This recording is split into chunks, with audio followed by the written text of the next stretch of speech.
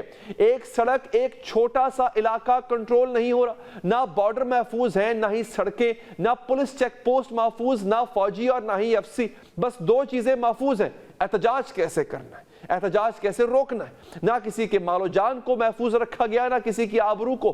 دہشت گردی ہمارے نوجوانوں کو نگل رہی، شہریوں کو لقمہ اجل بنا رہی، ریاست پاس کھڑی تماشا دیکھ رہی، اور ریاست چلانے والے مداری بس ڈگڈگی ہی بجاتے جا رہے ہیں۔ کیوں آخر ہماری ریاست نہیں جاگتی؟ کیوں یہ چند شرپسند ریاست کو یرغمال بنائے ہوئے؟